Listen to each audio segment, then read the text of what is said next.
मेरा पसंदीदा अंग्रेजी जुमला है यू कैन डू इट।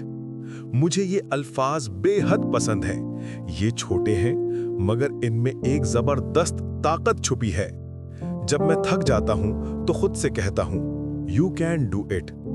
जब मैं शर्म महसूस करता हूं या डर जाता हूं तो दिल के अंदर से आवाज आती है यू कैन डू इट।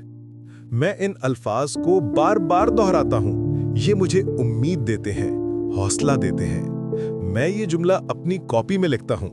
अंग्रेजी बोलने से पहले मैं ये कहता हूं। पढ़ाई के दौरान भी ये जुमला मेरे साथ होता है। ये मुझे याद दिलाता है कि हार नहीं माननी। ये मुझे याद दिलाता है कि ईमान रखना है, खुद पर भरोसा रखना है। अंग्रेजी सीखना आसान नहीं, मगर ये छोटा सा जुमला मेरा सहारा बन जाता है। You can do it. हाँ, मैं कर सकता हूं। हाँ, तुम भी कर सकते हो। ये जुमला मेरा दोस्त है, मेरा चिराग है, मेरी हिम्मत की आवाज है। जब भी दिल हार मानने लगता है, ये जुमला मेरी रूह में गूंजता है।